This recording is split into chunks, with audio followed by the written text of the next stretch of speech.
Bonjour et bienvenue dans votre émission Nous y sommes, votre rendez-vous incontournable pour décrypter l'actualité politique en Afrique. Chaque semaine, nous recevons ici dans ce plateau des experts qui vont venir partager leur expertise, mais surtout parler des enjeux que regorge notre continent africain. Bonjour, merci à vous d'être présents sur cette première édition de l'émission Nous y sommes, une émission politique qui est là pour mettre en avant des débats sur l'actualité en Afrique particulièrement. Et pour alimenter ce débat, justement, j'ai le plaisir d'être accompagnée à ma droite de Monsieur Stéphane Tiki, aujourd'hui un économiste renommé. À ma gauche, j'ai l'honneur d'avoir Monsieur Son Excellence Cher Keita, un leader africain engagé dans le développement économique et social du continent. Pourquoi l'Afrique, malgré ses immenses ressources naturelles, dépend-elle toujours fortement des importations européennes? Écoutez, moi, je suis pas contre le mot dépendance. Je considère que de toute façon, et j'espère à son excellence rebondir là-dessus, mais les importations, pour réussir, il faut être interdépendant. C'est parce qu'on décide de faire les choses ensemble, de bâtir un chemin en commun, qu'on peut voir la vision commune. Moi, ce que je prône, ce sont des zones économiques de libre-échange, comme on l'a en Afrique centrale, la CEMAC, par exemple, qui sont des zones en fait régionales dans lesquelles ces pays-là décident de mettre leurs atouts en commun, de travailler ensemble en abaissant les frontières et les barrières économiques pour qu'on puisse commercer ensemble.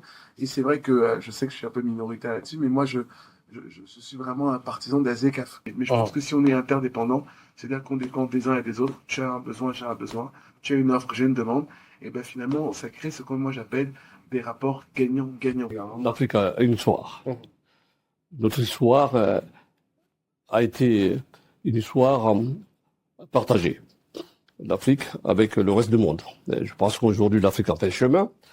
Comme dit Stéphane, aujourd'hui, il faut parler du nouveau deal qui est celui de l'intelligence collective et du regard et des actions partagées qui est celui de l'interdépendance. L'Afrique a un objectif aujourd'hui, celui de la transformation, celui de son éveil au monde, puisque l'Afrique, en réalité, c'est un dragon qui s'ignore avec tout ce que l'on a comme richesse, avec tout ce qu'on a comme terre arabe, tout ce qu'on a comme opportunité. Nous devons être un dragon pour être dans une perspective de développement industriel, pour être une Afrique prospère, une Afrique libre de tout. Mais nous sommes obligés de pratiquer une interdépendance, puisque le monde est comme ça. Mais les décisions pour notre lumière, pour notre choix, est très important. C'est-à-dire, il faut être soi-même au lieu d'être comme les autres. J'aimerais rebondir justement sur ce que vous avez dit, Monsieur Stéphane Tiki, notamment par rapport aux initiatives qu'on met en place, que ce soit au travers des éclats, de cette monnaie unique qui a vu le jour en 2020, mais qui n'a malheureusement pas abouti. J'ai l'impression que dès qu'on parle d'une vision unique en Afrique, il y a cette impossibilité ou peut-être cette incapacité à rendre possible les directives et les initiatives que nos chers États entreprennent. Je partage tout à fait votre analyse, mais pour moi, c'est tout à fait rationnel. Parce qu'en fait, son excellence le confirmera, parce qu'on travaille aussi sur ce sujet-là en commun. La réalité aujourd'hui, c'est qu'il n'y a pas une Afrique. Donc en fait, on ne peut pas avoir une décision unique pour l'Afrique. Puisque on va rester dans l'économie, cher Moustapha. Porter une décision unique, pardon de le dire comme ça, mais on en rigolait tout à l'heure avec Moustapha, mais pour prendre une décision unique, il faut que nos intérêts convergent vers la même décision. Je crois d'abord à une coopération régionale. En revanche, si vous faites une zone économique monétaire de libre-échange, je reparle sur ce que je disais sur la ZECAf, qui se base évidemment sur des économies régionales. Régional dit qu'on a la même région, on partage les mêmes intérêts, on a la même ambition, on n'est pas dépendant, on est interdépendant, qui fait que quand tu gagnes, je gagne, nous gagnons. Parce qu'on parlait tout à l'heure de dépendance. En fait, la dépendance, c'est la dépendance vis-à-vis des importations. C'est-à-dire, on importe beaucoup de choses. Exactement. Même les denrées les plus nécessitées, Ça, c'est une dépendance. Monsieur Stéphane Tiki, selon vous, comment l'Afrique peut-elle mieux exploiter ses ressources minières? Parce qu'on a de l'or, on a du pétrole, on a du diamant, on a tout ce qu'il faut. Mais la réalité en est que l'Afrique vit toujours. Si je parle de dépendance, c'est pas. Je sais qu'on vit dans un monde d'interdépendance. L'Europe, les Amériques, toutes les puissances travaillent ensemble.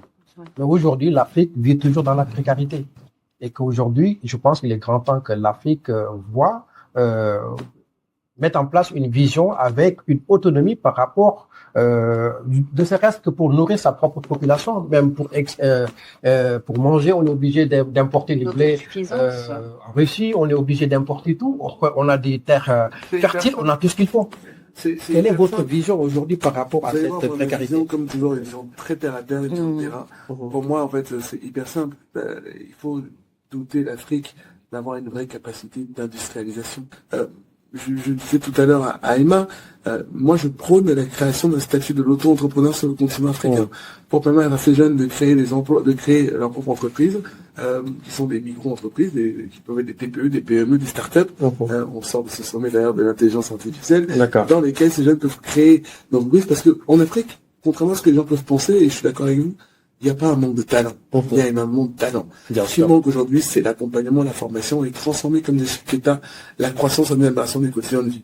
Sauf qu'aujourd'hui, si les États jouent le jeu avec nous, parce que c'est ce que je dis souvent, c'est pas l'économie ou la politique, c'est les économistes avec les politiques ensemble.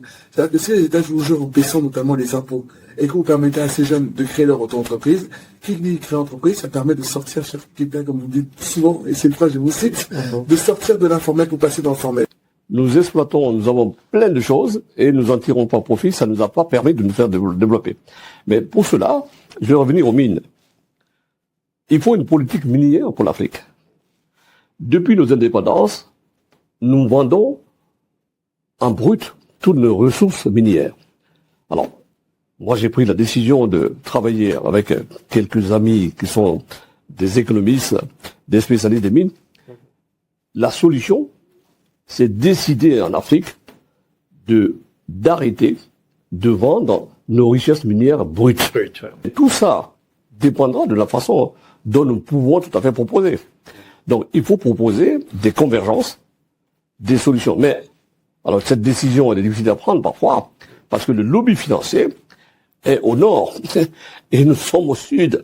Nous avons d'autres problématiques, qui sont des problématiques d'énergie. Donc, il faut enclencher, tout à fait, les bases de cette structuration, les bases de cette transformation. Monsieur Stefanski, vous souhaitez réagir face aux propos de chef d'État? Moi, je partage beaucoup l'analyse, mais après, je vais juste prendre un petit voie différente. Pour moi, c'est même un problème de stratégie, de priorité. Pour moi, les mines, c'est évidemment un sujet important, mais moi, je pense que aujourd'hui, la priorité doit être l'agriculture.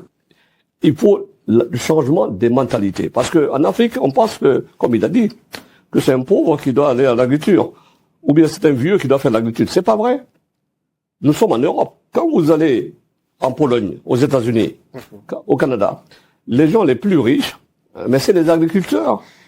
Il faut qu'on essaye de trouver le bon sens dans l'université et que la décision vienne du gouvernement pour dire que finalement les jeunes doivent aller à l'agriculture. Donc on doit pouvoir proposer l'agriculture à nos jeunes pour que l'agriculture soit belle, grande et prospère. Vous parliez d'industrialisation juste avant, Monsieur Stefanski. Est-ce que accompagner également les industries locales ne serait pas une solution, Monsieur Keïta, dans le développement des territoires africains? C'est le nerf de la fusée, Emma. Pour moi, notre métaphore, c'est le cœur de la guerre. Pour moi, en fait, il faut accompagner les industries locales et surtout valoriser. Et surtout valoriser tant ce qui se passe dans les villes, mais aussi ne pas oublier les territoires ruraux. Oui, on a les capacités. Maintenant, c'est pas la question de ce qu'on les a, et vous l'a dit tout à l'heure, c'est comment on va pouvoir les exploiter. Et pour moi, les exploiter, c'est former les jeunes avec statut d'auto-entrepreneur, former les jeunes en accompagnant les industries locales et valoriser nos atouts en mettant en avant ce qu'on sait faire. Et pour moi, vous parlez d'industrialisation, vous savez que c'est un thème que je porte, mais pour moi, l'industrialisation rime avec un autre mot qui est aussi essentiel, c'est la formation. Parce que même, je vous dis ça parce qu'on accompagne aussi des boîtes avec Shabbat Consulting qu'on implante sur le continent africain, et moi, dès que je demande qu'une boîte s'installe, il faut qu'elle fasse pas que venir pour gagner, parce qu'on a bien compris que la boîte qui vient, elle vient pour gagner. Bien sûr. Mais non seulement le pays doit gagner, mais tout l'écosystème doit gagner.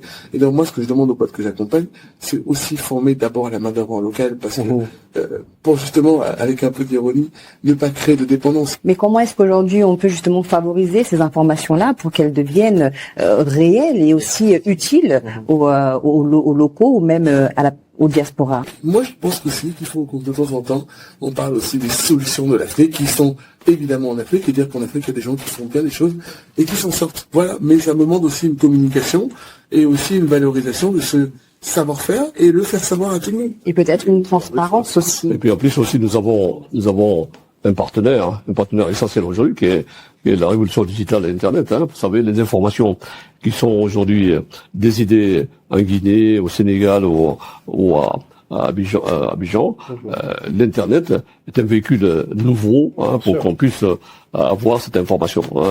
Alors, on ne peut pas parler de question de souveraineté économique sans pour autant parler de souveraineté monétaire. L'Afrique doit-elle créer ses propres monnaies? Aujourd'hui, l'Afrique s'est projetée dans cet élément de changement pour que l'Afrique puisse adhérer à une monnaie forte qui permet tout à fait d'équilibrer et de projeter les échanges commerciaux. Mais il faut des éléments de contrôle. Parce que si vous créez quelque chose, il faut créer le but, la fonction, et puis les modalités. Quel est votre dernier mot par rapport à l'Afrique, par rapport à sa jeunesse, par rapport à son avenir? Écoutez, ça va être un mot très rapide. Moi, je crois au potentiel de l'Afrique. L'Afrique est un territoire d'opportunité qui n'a pas besoin aujourd'hui qu'on l'aide ou qu'on lui tende la main. Aujourd'hui, la force de ce continent africain, c'est cette jeunesse qui est brillante, qui est talentueuse, qui est ambitieuse. Mais on a besoin d'avoir une vision, d'avoir une cap, d'avoir un accompagnement, d'avoir une formation. On a besoin d'avoir des capitaines d'industrie. On a besoin de valoriser nos atouts, qui fait que derrière chaque jeune qui va naître, il pourra gagner plus que ce qu'ont gagné ses parents et ses grands-parents. Finalement, c'est ça le rêve qu'on veut pour l'Afrique. Non pas de demain, mais l'Afrique d'aujourd'hui. Une Afrique forte, unie et soudée. Et Monsieur Keïta, un dernier mot pour... L'Afrique est un continent qui a une chance énorme. Voilà un continent qui a ses enfants sur tous les continents du monde. Donc l'Afrique doit mettre une stratégie en place de retour de ces diasporas, de ces afro-descendants pour impacter l'Afrique. Ce qu'il faut faire aussi, c'est avoir la capacité de trouver des diasporas qualifiés afin de les intégrer dans une démarche tout à fait de contribution. Et puis, travaillons sur la formation. L'avenir, c'est la formation. Exactement, une conclusion pleine d'espoir, une conclusion aussi qui met un terme à ce débat. Je vous donne rendez-vous la semaine prochaine avec des experts qui vont venir ici dans ce plateau partager les enjeux de l'Afrique. Merci.